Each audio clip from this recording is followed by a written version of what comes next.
I'm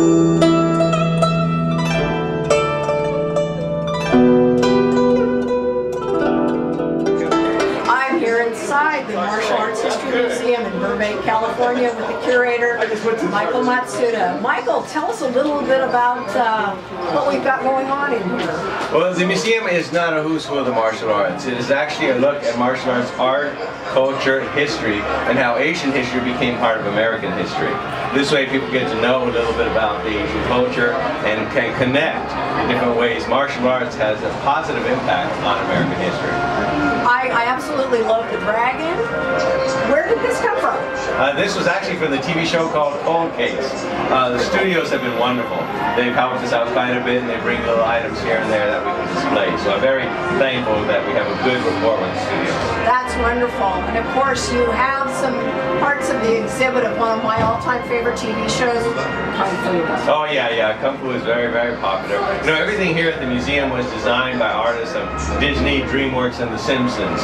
They're all very good friends of mine. They've helped us out a lot as well. And plus we have a lot of movie artifacts here, from the Karate Kid headband to Billy Jack's hat to many more, and I'm very happy that we have all those things. Well, this is great. Let's go further inside. Excellent. Come on with me.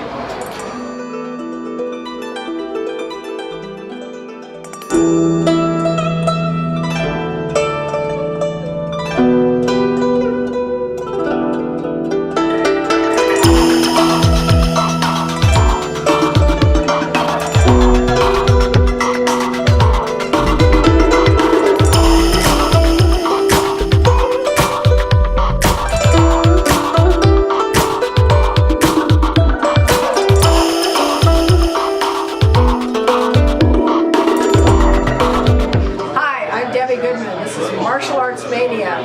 I'm here at the Martial Arts History Museum in Burbank, California, and with me is Grandmaster Thomas Wong. I salute you. I totally respect you.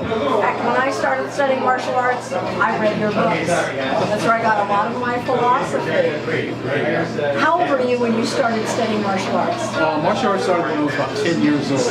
I started with judo. That was the only thing that was available. Kung Fu was not available until many years later. So I started with a lot of Japanese arts, judo, karate.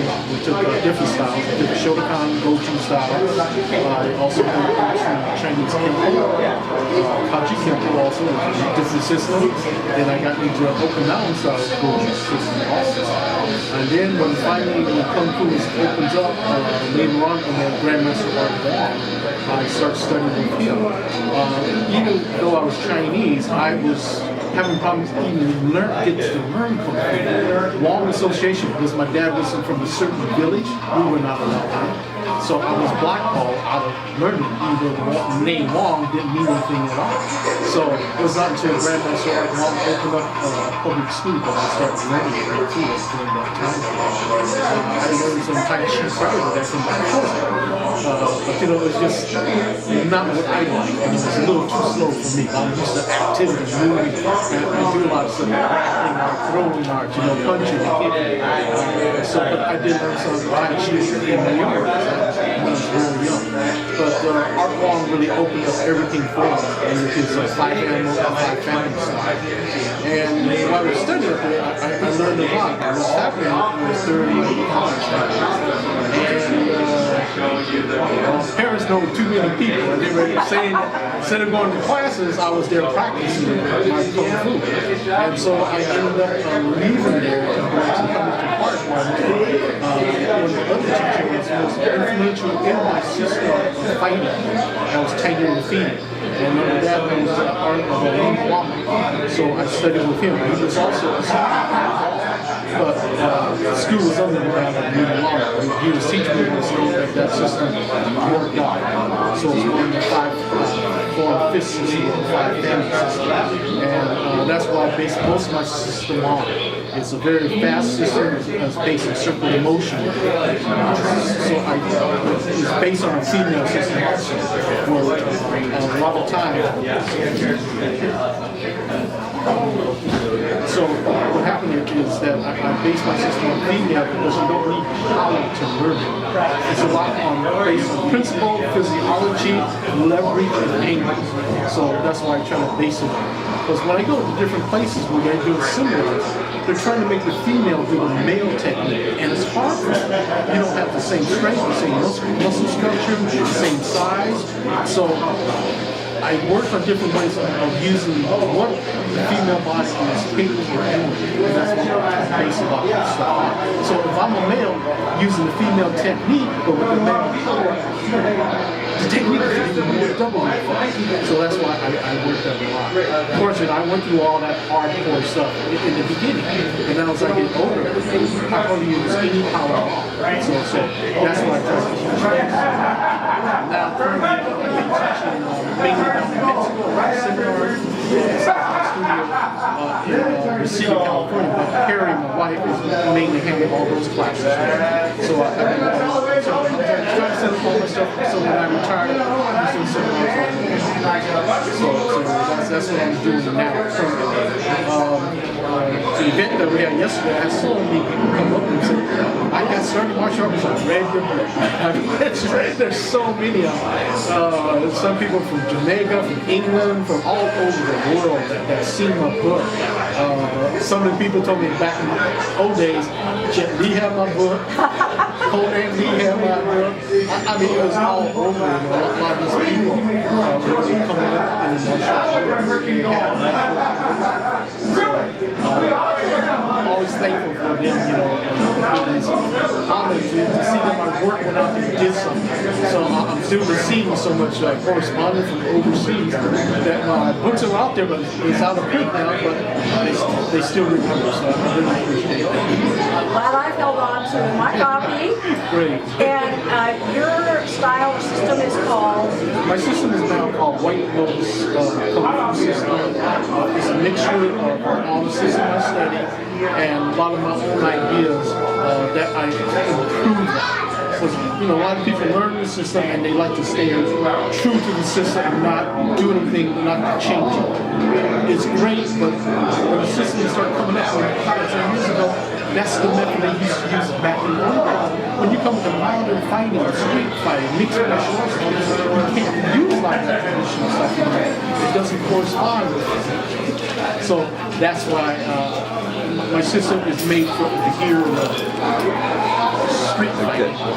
We are here at the museum. We're still rolling? Let's start from a street fight. Right. Okay, street fighting. So there's so many emphasis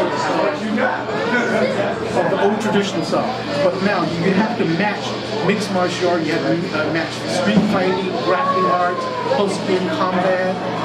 This is stuff you have to look at now, and you have to look at. There's multiple attacking now. It's not just one-on-one anymore. It's not the hand-to-hand technique. Now people are using weapons or coming to drive-by. So stuff like that, you have to be mentally aware. I mean, I've had many times in the old days. Had a lot of shootouts, drive-by shooting, knife stabbing, gang fighting. I've done it all. So I don't talk about it through books or from other people's my experience. So that's why I know my system works because I'm using that thing. That's great, and you have a great martial arts family. Your wife Carrie, your children Travis and Tia and Kathy, and they're all very successful. Which comes from your philosophy. From the philosophy and also like the way they were trained. Because I started them young. A lot of kids, that's what a lot of people they say, how can I teach my kids? Every time I try to teach them, they say no, I don't want to, I don't want to do it. They're 3, 4, 5 years old. Of course they know the word no already. My kids kids. I started Travis at 6 months old. I started Cassie.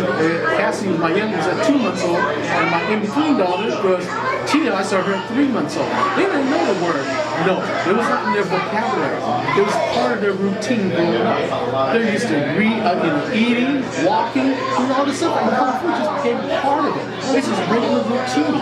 So they were doing it all the time. And another thing I told all my students in the studio, do not baby talk. You talk to them like an adult. Even when you're young, in the crib, whatever, that's the way you talk to them all the time. And that's the way their mind progresses.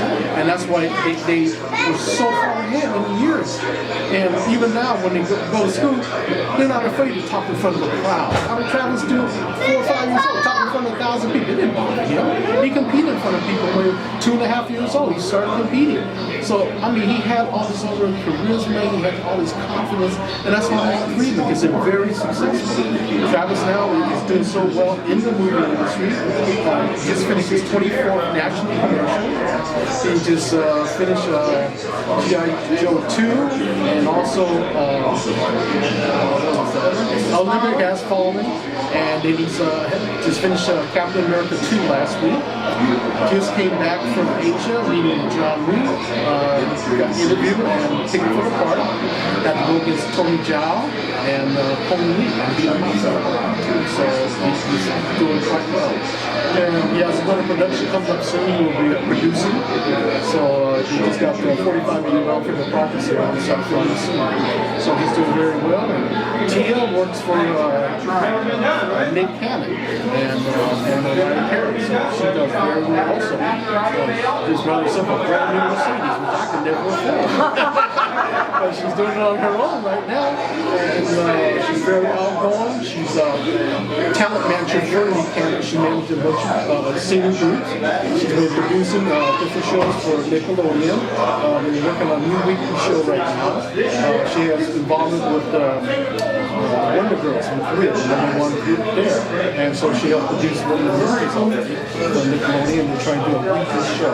So she's doing that. And Cassidy's right now is in Denver, Colorado. Going to Johnson and Wales as a cooking student. She's won a scholarship, winning a cooking contest in high school. Got a full scholarship 4 years for $145,000. I'm so proud of her. And it just something. So she's doing real well now. Now she's excited to go into nutrition. So that's what's going to be her major. She was good at cooking, but so that's a lot of work. That's 7 days a week, especially having your own business. So she said she wants to do nutrition, but she wants to help eat. So her latest kick is that she got into bodybuilding. She won the contest last month in okay, so but she's into the health aspect, so she's doing a lot of that. But of course, the martial art has influence in everything. Take that focus, that mind control, that drive, and they have it in there. And plus, I don't have to worry about it. They learn to protect themselves. That's what was good. I did teach them a bunch of little dirty technique that as it comes down to it, when I'm not there, they can handle it, so I don't worry about my kids. I always enjoyed being around Travis and Tia when they were little. Cassidy hadn't come along yet, but they were well behaved, they were intelligent, and you could hold a conversation even when they were just little kids. Yeah, absolutely. We used to go everywhere, different restaurants, never cried, would sit there and feeding themselves, and all these other kids, our parents come to say, how can you kids feed themselves? And why shouldn't they? They're up there feeding them, they're not getting to enjoy their food, it's getting cold. The kids, if you teach them right, you train them right, they only know one way, right? Well, I always remember the time that Carrie and I took the kids to Baskin Robbins, and Travis was about 7 years old, and he informed me that pink bubblegum was his favorite flavor when he was a little kid. And I said, and when was that, Travis? And this is when I was 4. I have really enjoyed talking with you. Thank you so much. And you've got a book signing to go to. So, thank you very much. Hi, I'm Debbie Goodman with Martial Arts Mania, and here with me in Burbank, California is Carrie Gallagher. Hi, Debbie. Hi, Carrie. We've known each other for over 20 years. Long time. We met at a tournament. I had actually met Grandmaster Wong at a prior tournament that he was judging, and I grabbed him out of the parking lot, made him autograph my book for me, and I met you and Travis and Tia. Wonderful, wonderful. They turned out very successful, but I wouldn't expect any less from them, having been raised the way they were. The martial arts has really paved the way for them. Focus, determination, just whatever they want to accomplish, they do. Well, tell us about your martial arts experience. When and where did you start? Actually, I started in karate in Idaho, of all places. Really? Yes. Had danced for a number of years. After high school, was inactive and just climbing walls. And my cousin actually invited me to watch his karate class. He said, I think I found something that is right up your alley, you really enjoy it. He knew I danced for years and years. So I went, I was a brown belt at the time, went and watched the class. And the day I watched the class, I had to sign up. So I started just like the next day, and for a year and a half, I studied karate. Personally, being Japanese, I kind of felt that it was good because it was a little part of my heritage. But at the same time, I was getting a little disenchanted because I thought something like that was going to be a lifetime art. And in a year and a half, I obtained black belt. Something just struck me funny about that. There was a group of us. There were some brown belts and black belts, and I was a brown belt at that time, and we were dabbling and reading about other arts and getting together on the weekends and training. So they invited me. And of course, that was just too cool. I got invited to train with all these people, and that's when I got introduced to Kung Fu. They were buying Inside Kung Fu on the newsstand and reading articles and pointing at different styles, and that's kind of how I got started in Kung Fu. And then relocated from Idaho to California. What brought you here to California? Crazy as it seems, martial arts. That's great. I honestly moved to find what I really wanted to study. Just figured out, get a job, study some martial arts, whatever it ended up being. Wanted to look specifically for Kung Fu, and wanted specifically to find Doug Wong's studio. We actually visited Los Santos as well. So thinking, between the two or practice at both, whatever would work out. But ended up just staying at Doug Wong's Kung Fu studio. And interestingly enough, you ended up marrying Doug Wong. Interesting enough. Those student-teacher relationships. That sounds like it was meant to be. I think it was. For the simple fact, there were just times and places that I would be, and it was just like deja vu. I would just get chills up my back going like, I could have been here. Wow. I don't know when or why. And then later on, if Doug and I were someplace, I would just like stop and he'd go, what's wrong? And I go, I've done this before. Wow. So, yeah, it was meant to be. You're one of the rare few people that's actually connected with their soulmate, I feel. I think so. And you've been together, if you don't mind my asking, how long? Let's see, it'll be 32, it'll be 33 years this year. Yeah. That's rare too. That is. Anything past 10 years In Hollywood? That's a miracle. Maybe because we weren't really Hollywood. That's true. It worked, so. That's true. And your children have grown up very successful, and they are in the entertainment. Now, speaking of Hollywood, somebody's face is very familiar in a recent G.I. Joe retaliation movie.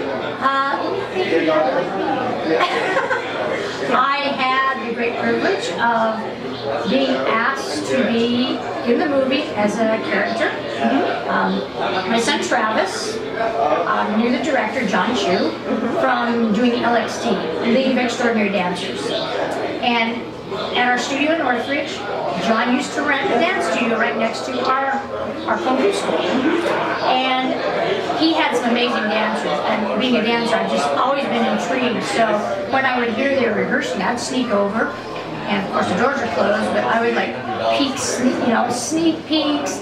And occasionally I'd open the door just to say hi, and John would say, oh, come on in, sit down and watch. And then there were times when he would show up early for rehearsal, so he would come to our studio and watch our Kung Fu class. And he would just stand up in the foyer, would never come in, but we exchanged waves and he would watch. And when it came down to casting one of the characters, he contacted Travis and said, would your mom, I know it's been years since she's done anything, would she still be interested in doing, a movie with some martial arts? And he goes, oh, I'm sure she would. So that's how it all started. The role was written for a male, but he told Travis that he felt, having watched me teach and watching different moves that we do in Kung Fu, that he could convince a producer to have me do it if I could provide a reel. So within like 24 hours of Travis calling me, we just threw just some quick movements together, and next thing I knew, I was getting called a casting director, and the rest is history. I got to work in New Orleans when we filmed, and it was an awesome experience. And I was so happy for John. The movie was just a real success. Real success. What else is it that you teach now on Saturday mornings? I happened to drop into the studio one Saturday morning and you didn't. I missed you. You missed me because you were very into what it was you were doing. And what is that?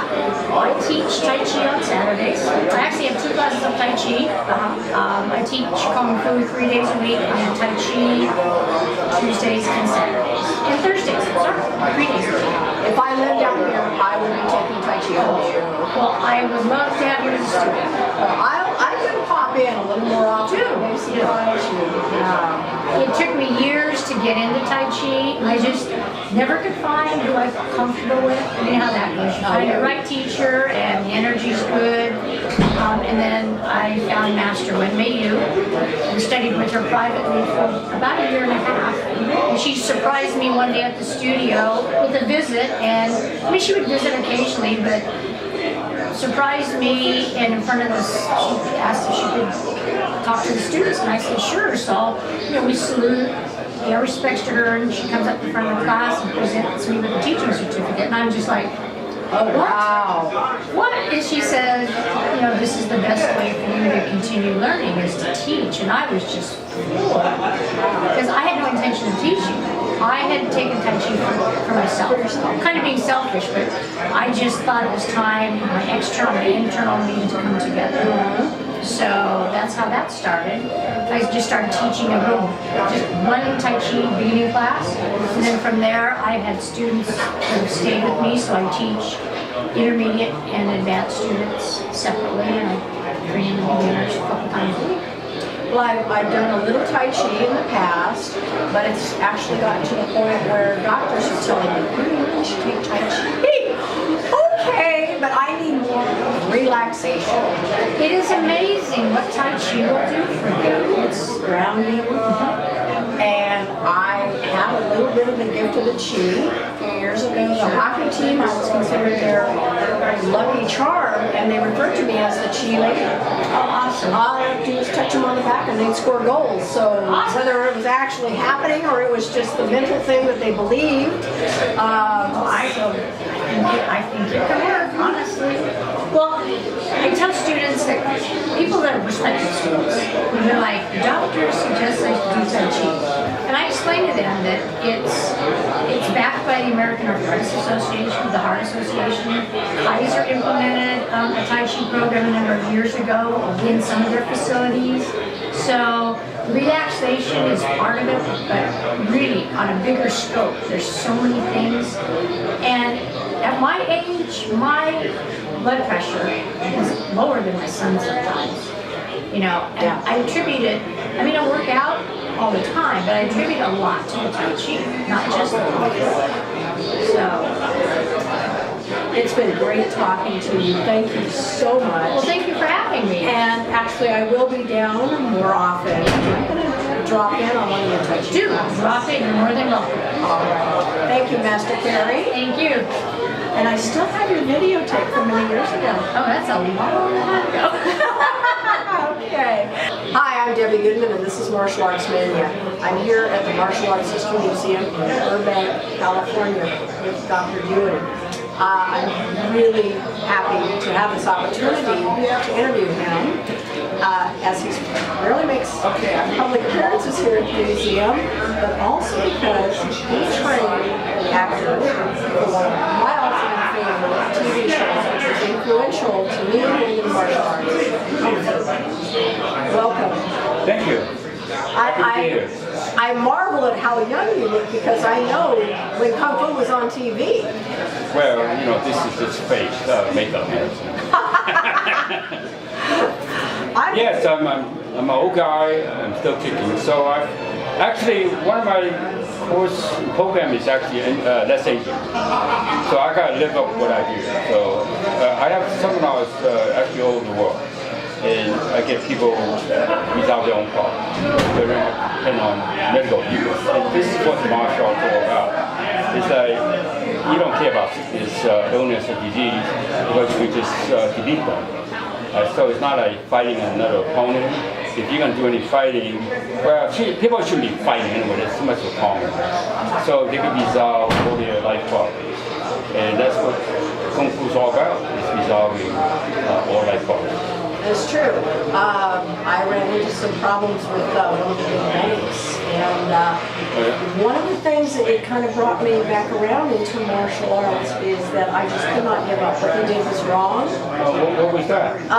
Basically, they signed my mother was 85 years old. They talked her into taking out a home equity line of credit, which she didn't need, and they claimed that she owed them money. So the first $4,500 out of this $10,000 loan went to pay them off. And I said, I'd just like to see for what?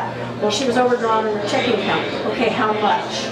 Well, they didn't want to show me any. They still to this day have not shown me any information on this. But, how long ago was that?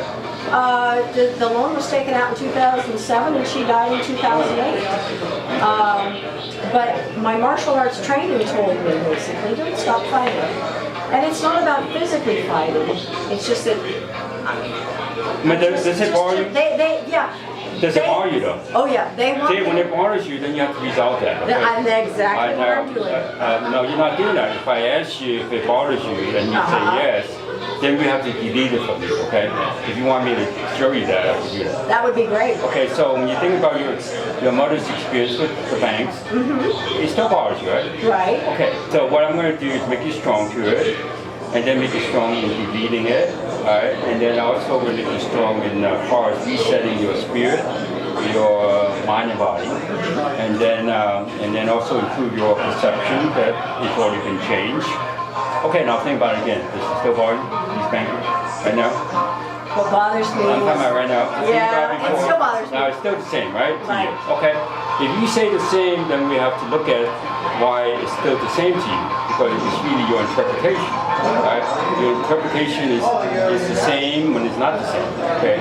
And also change, not change. Okay. Now think about how it bothers you now. Okay. Does it still bother you compared to before? It's the same or different?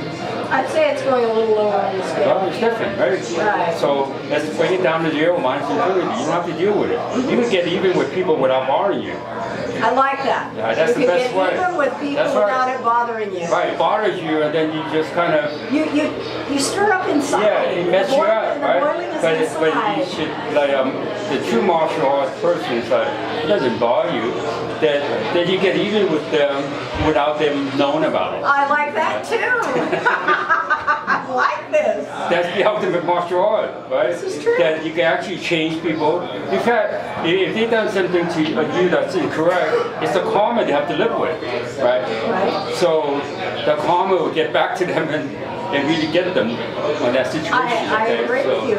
And this is great. You have made me let go of the well, bother. you delete it. You delete it. Delete right? it. So that's what I teach people all over the world: is delete whatever troubles there, that you don't have any illness after that. Okay, so This is true. let me see what else I could do for you. Okay, Okay. since I'm here. Okay, now let's say you think about the future. Okay. So you already thought about the future before you get there. Right. Well, that's not good, right?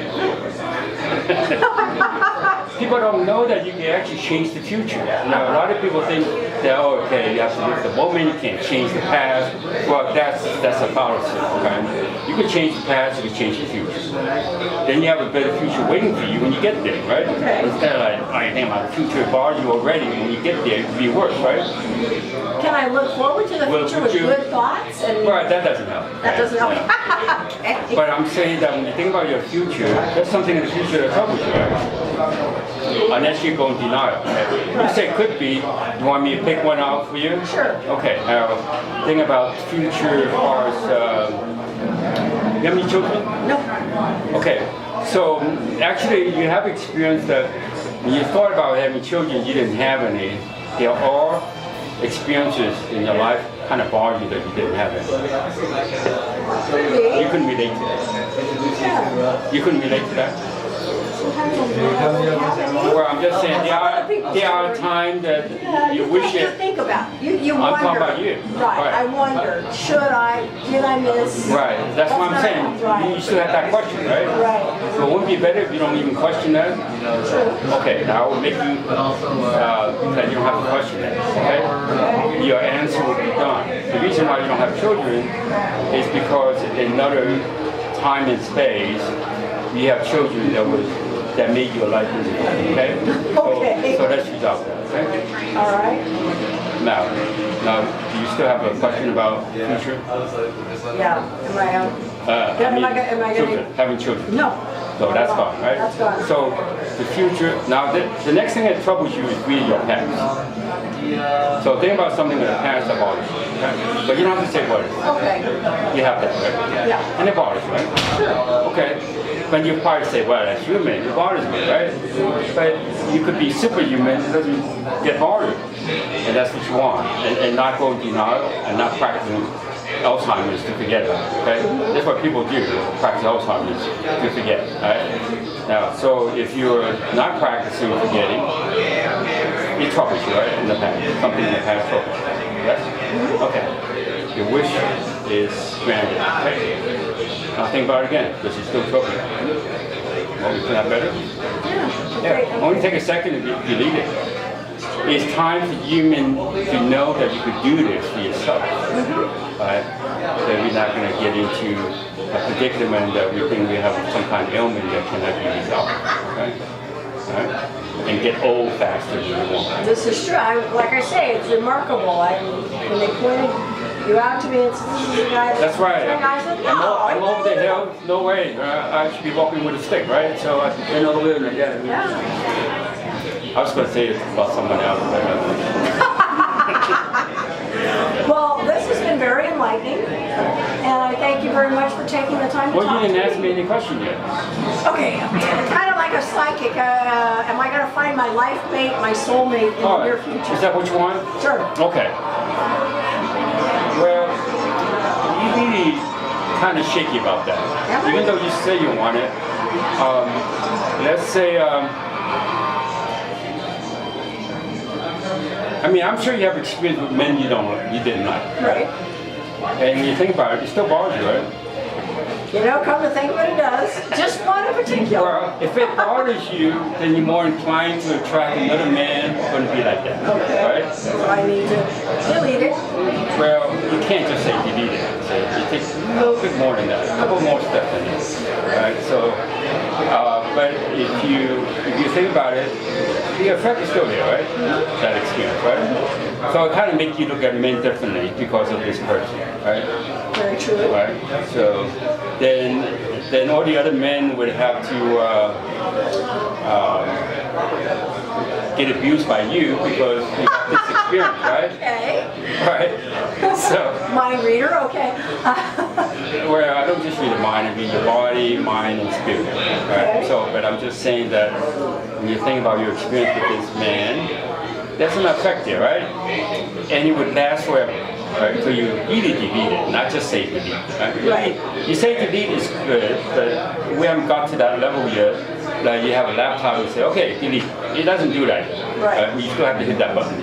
Right. So someday it will do that. Right? When we get more advanced, when we could communicate with ET better, then then we could do that. All right. Right? So, but I'm saying right now you can do that, right? So I would just make you stronger, delete it, and reset everything for you. Okay? Okay. Now think about that man again.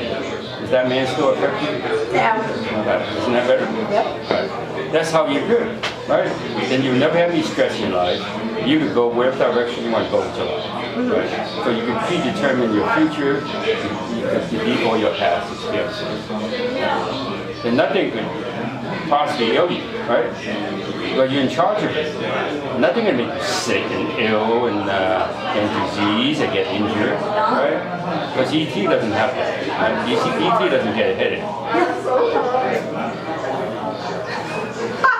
It's funny, but it's true, right? It's true. It's high intelligence in the universe, not going to walk around with a headache, right? Only human could do that, right? Right. But human is kind of dumb, right? So the reason why ET don't communicate with us is because we're stupid, Okay. right? It's not going to talk to you. ET is just going to talk to you telepathically, right? So we have to talk to ourselves telepathically, right? We don't even know what's going on in our own body, right? So which is pathetic, or our mind, or our spirit. Right.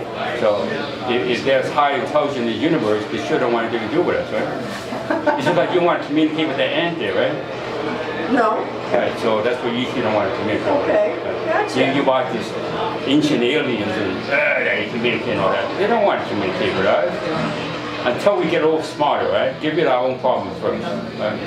I think that humankind is getting there. No, well, think so? in a way yes, in a way no, okay? Because we still think doctors have the answer. They don't have anything. Okay. Well, thank you so much. It's been a pleasure. Okay, thanks for inviting me. All right. All right. Thank Oh, you. give me a hug. Okay, no handshake. Hi, I'm Debbie Goodman with Martial Arts Mania, and with me is Master Chen. Yes, nice to meet you. Nice to meet you. We actually met last night at the Martial Arts Hall of Fame award ceremony. There was hundreds of people there. Yeah. But we have a mutual friend, so we've been kind of spying on each other through Facebook. Right, right. And our mutual friend is James Liu. James Liu. So you've been reading some of my silly little remarks that I've Yes, I have actually. And that's actually how I got your name on there. Like, who's this Debbie? Who's this crazy Yeah, person? she's always commenting on my comments. Yeah. Great. So, Okay, so you're located in Simi Valley, Valley? California. Yeah, I moved here about 30 years ago from Jamaica. I was born there and I studied martial arts, Hung Gar, from I was 7 years old. I studied under Master Zhou, Chigo. He's from the Wudang Monastery in China. And when I got to the States, I studied with him for about 12 to 15 years, along with Eric Lee and a bunch of other people. Yeah, it's because of Eric Lee that I was invited to the event. Yeah, I've known Eric for the longest time. Yeah, Eric used to be my roommate. Oh my, I'm so sorry.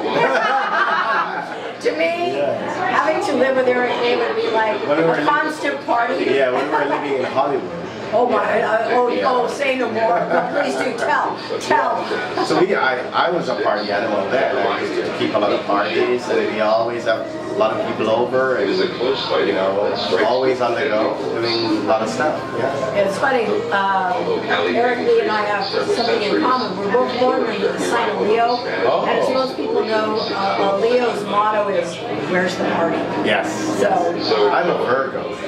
wow, he must have really pulled the Leo side out in you then. Or at least maybe you helped kind of temper him down a little bit. Yes, Yeah. I did. No, I actually met Grandmaster Lee about 20 years ago at one of Wong's tournaments up in San Francisco. Oh, okay. Yeah. And of course, every time I watch Big Trouble in Little China, you can't help but recognize me comes And out. James Hong is my friend, very close friend. Yeah, James Hong is a very close friend of mine. I love He's him. been to my house he's been to all my birthday parties. Oh my gosh. Yes. The last one we did was in Beverly Hills at the I get an Japanese invitation restaurant. this year. Yes, Okay, I got absolutely. September September what? 18th. Okay, you know what? I'm usually down here the third week in September for the Emmy Awards. Oh, So that'll work out perfectly. I'm going to the Taurus Awards coming up on the 11th at Paramount Studios. Wow. Yeah. So do you need a guest? No. I kind of followed his career through the years. I liked him in Black Widow, but I really like his character on Big Bang Theory. Oh yes. He plays the waiter, he walks up to the guy, who's the your annoying friend that thinks he's James, he did this movie that was in with Bai Ling. You know Bai Ling? Yeah, right now I'm drawing you the line. Oh, she's a Chinese actress. Yeah. Yeah, Bai Ling. She's a friend of mine also. Okay, But I know her if I Richard saw Gere was in this movie. And it was filmed in Beijing, and James played one of the parts in there. He played he was the head of the police. He has a very distinctive voice. Yes, yes. And, you know, he actually does not seem to have aged for years. He's been my friend for years. So I have a secret. I'll bet it's Qigong. Years and years and years and years. Yeah. He used to come to my house and we go dancing. Wow. He's a good dancer. I'll bet. Yeah, we used to. Most martial artists are. Yeah, well, I'm a very good dancer. My wife tells me so, and everybody else tells me. I went to a place to dance with my wife one time, and there were older people sitting there, and they were like, "Oh my God, you are amazing."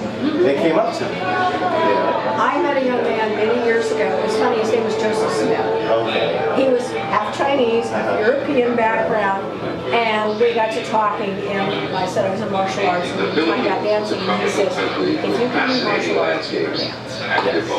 Absolutely. I always like doing open forums, because you can play music too. Oh yeah, like what I do, I Qigong. It's very low and flowing movement and stuff. And then when I studied Qigong, Eric was in my class, so we studied all the time. You know, Master Zhou, who is amazing. His name is Xiao Jingzhui. He's from the Wudang Monastery. He grew up in the monastery, learned from all the famous monks from way back. So amazing. He's in the US now.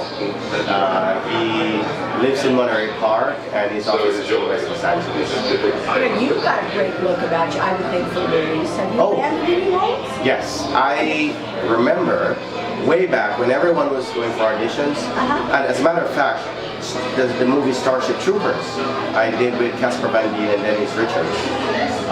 Paul Van Herven was the director. They had all the pictures laid out, and they picked me out of about 30 pictures lined out on the table. They picked me out, and I got the part. So I played one of the troopers there. We did that back in 1997. The first one. It's been wonderful talking to you. You too. It's a pleasure. It's a pleasure. And Kung Fu. You bet. Thank you. Thank you. Hi, I'm Debbie Goodman, and this is Martial Arts Mania. I'm here at the Martial Arts History Museum in Burbank, California, and with me is Gary Aiden. Hello, how you doing? Welcome and thank you for coming. We actually met before through Facebook, and we'd spoken on the phone, but we met in person for the first time last night at Martial Arts Hall of Fame inductee ceremony. Yes. So, where are you from, Gary? I'm from San Diego. Wow, you live in a nice place. Yeah, great weather. Were you raised there? I've spent most of my life, but I've been all over. I'm a gypsy. My dad was in the Air Force for 30 years, so I went around the world. So, but San Diego I can't move anywhere else. Now, how old were you when you got started in the martial arts? 6 years old. Wow, what style? It was a mix of Ho-Rang-Do, which is the Korean ninjutsu art, also Aikido, Jiu-Jitsu, and my first instructor was a Blue Beret, and studied this with him, and then I moved on to Tongsudo, and more Japanese styles, and teaching arts, and then I landed myself teaching English for over 8 years in Goodman. Wow, that's great. Yes. So, you have a school in San Diego? Yes, I do. It's called Martial Arts Warriors Academy.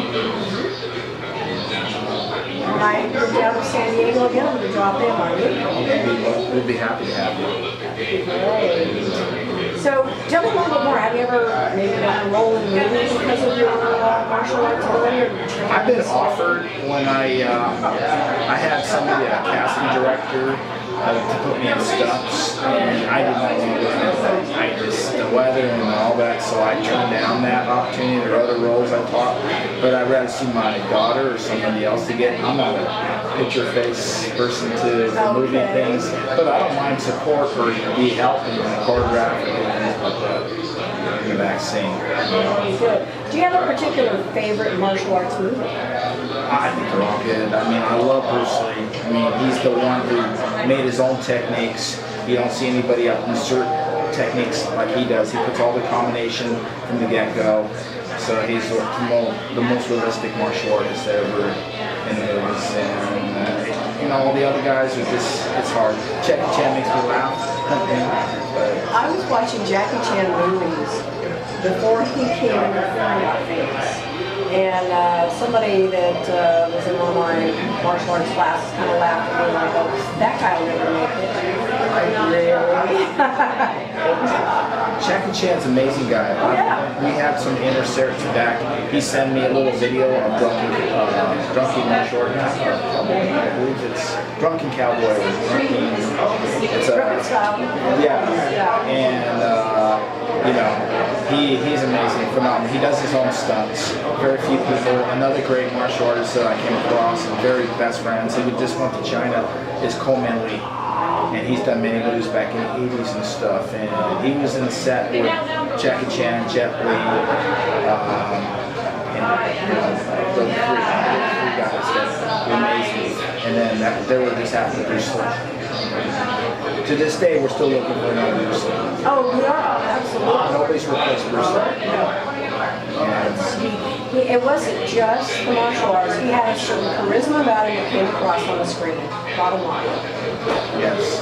Everybody Yes. And like I said, I pray to see that. It's hard to go watch other movies today. They just don't set it to the Bruce Lee. And it's a shame because we have a lot of talent right now. We do. I mean, I have some of my own personal favorites. I mean, I followed James Lee's career. He's fantastic. And our mutual friend Eric Lee has been in martial arts. Eric Lee is wonderful. James Wu is wonderful. I mean, both great people I've met and to know them. And at least James Wu is doing movies and stuff. Constantly busy. Exactly. Eric Lee done many stuff many years ago. Done stuff. I look at him as my godfather, Eric Lee. He's my advisor. It was fun watching last night at the award ceremony because it was Eric's party. Right. It was, you know, he was hosting the party, just running around, making sure everybody's having a good time. And let me tell you something about Eric Lee. He's one of those guys, he doesn't have an ego. When we invited him to the USA Hall of Fame, and Dr. Jim said to him, man, you're amazing, you're one of the best in martial arts. And he says, well, to be honest with you, Jim, I'm overrated. I'm just like anybody else. And that's what I like about Eric. He never puts himself above anybody. And he's got a big heart. Everybody loves Eric. There's nobody who will ever say anything bad about Eric. I'm proud to know him and to be around him. He teaches me a lot of stuff. I got to train with Eric. He's an amazing instructor. Hi, I'm Debbie Goodman with Martial Arts Mania, and here at the Martial Arts History Museum in Burbank, California, it's Alan Goodman. Alan has his own radio show called Sidekicks. Sidekick Talk Radio, that's right. Sidekick Talk Radio. I've actually been on your show. That's right, you have. But I had to call in because I live in California and you are located in Pennsylvania. Pennsylvania, that's right. We're about 45 minutes north of Philadelphia. So that's where I'm home based right now. Yes, actually going to make the move to the West Coast this year. Just scheduling that out. We have a big event called MACE, the Martial Arts Communication Expo. When is that? September 28th and 29th in Washington, D.C. And that actually consists of the exposition on Saturday.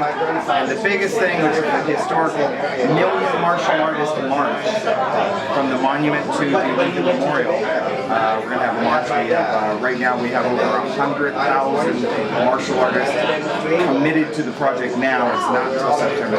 We might hit that 1 million. We honestly might hit that. That's fantastic. And so I might probably right after that event, I'll probably be moving out here to the West Coast. And I'll be bugging Michael Matsuda a whole lot more here at the History Museum and you know, doing anything I can to promote the museum because it's a great place. Oh, absolutely. I'm impressed. I've been here several times since last summer. Yeah, it's you know, in all honesty, I think just the value that it gives to the martial arts and to the community, but the fact is that it's not about a single person or a single art, that it just really relates to martial arts and how it's incorporated itself into the American culture. And going along that, it's really just a fascinating. They have such amazing displays here all the time. I think this is new. I don't think these were here last time I was here, so this is new. They have this new design. Of course, he's always changing. He's always developing the museum more and more. You know, we're just hoping we just keep going and support it. So, guys are out there listening. Guys, make sure you support the Martial Arts History Museum, Michael Matsuda. Go to mamuseum.com and support everything he does because he's doing a great job. Tell us a little bit about the radio show where we can hear it. Sidekick Talk Radio is actually internet-based, so we have right now we currently have 40,000 listeners on our show. We've only been effectively broadcasting for about 6 months. You can go to www.sidekickpublication.com. That's www.sidekickpublication.com and go to the radio button. You can listen to all our shows. There's a widget on there that you can play and listen to all our shows, as well as you can download podcasts and you can download all the internet shows from the previous shows. They're all archived right there, and you can get those right there. He's trying to make me laugh, and he doesn't work. He's such a. I love Michael. He's a great guy. He's my brother that I never wanted. So, but no, you know, and Sidekick Talk Radio. You can get on there and go. You can go and actually listen to or download our podcast for free. The show at any time that's convenient to you, and or you can listen to our daily shows. And we do have daily shows. We're 7 days a week, Monday through Saturday, 9 a.m. West Coast time, and Sundays. Today we'll be broadcasting live from here at 3 o'clock. At 3 o'clock we're going to do a live broadcast right here with Sidekick Talk Radio, and we're going to have all the guests on and talk, and we'll be fantastic. So 3 p.m. on Sundays every week. So, and I'm the host, Alan Goodman, and we have Hachi Gambana from North Carolina, and Wrenchy Timmy Prisk, who does In the Corner with Timmy Prisk, does the MMA, UFC, MMA scene, so fights and fighters and all that information. So it's a very well-rounded show. It's a couple hours at a time. So it's a great show, and we'll try to get as much information in there as possible. Of course, we have special guests, Don Dragon Wilson and Mike Matsuda, Camacho and Cynthia Rothrock and Eric Lee, and everybody that you really want to hear from. And then we have daily martial artists that call in. Everyone can call in. The call-in number is 347-237-4818. That's 347-237-4818. Call in anytime you want to talk to us. We're happy to hear. We have a calendar of events, so if you want to know what's going on all around the world, we have tried to put all that information on. Sometimes it takes up to 20 minutes of our show is just the calendar events. Just list everything that we can. So there's so many events, you just can't keep up with everything. And we had a great time at the event last night. Oh, I did. It was wonderful. United States Martial Arts Hall of Fame in Newport Beach, California. Fantastic. Master Ken, amazing. You know, the funniest guy ever. Fantastic. Camaraderie right here with Enter the Dojo show. That's right. And he's a good friend of mine, and I was happy that we could bring him into the show. And he did everybody proud. Martial arts was fantastic, and we're going to have him do some more stuff. Yeah, he'll be back on the show. He's on the show before. He'll be on the show again. And he actually, he talked to me this morning before I left the hotel, and he was phenomenally happy with the event. He had never attended an event like this or a Hall of Fame ever. And he said it was the best event he's ever attended in his life. He said that was his objective. He said, no, it was just awesome. So, and for those who want to help support the show, because they're shooting season 3 coming up right now. Actually, they're coming up, I think, in the next like 30 days. They're shooting season 3. You guys should go to indiegogo.com and go to their website, enter the dojo, and they're accepting donations, but not just donations. We're not asking to give you money. But guess what you can get? You can get DVDs of season 1 and season 2. You can get posters signed by Master King. You can get a certificate from Camaraderie, signed by Master King, and you can get all kinds of T-shirts, like cool ones like this, and all kinds of gear. It's just an amazing place. So go support them and get something for it. You know, get season 1 and 2 of Enter the Dojo, because it's an amazing show. And Master Ken is the bomb. Okay, so. Well, in honor of him, and I want to thank you for interviewing with me, but in honor of Master Ken, let's do this little. Yes. 1, we're going to do the bow. I count of 3, 2, 3.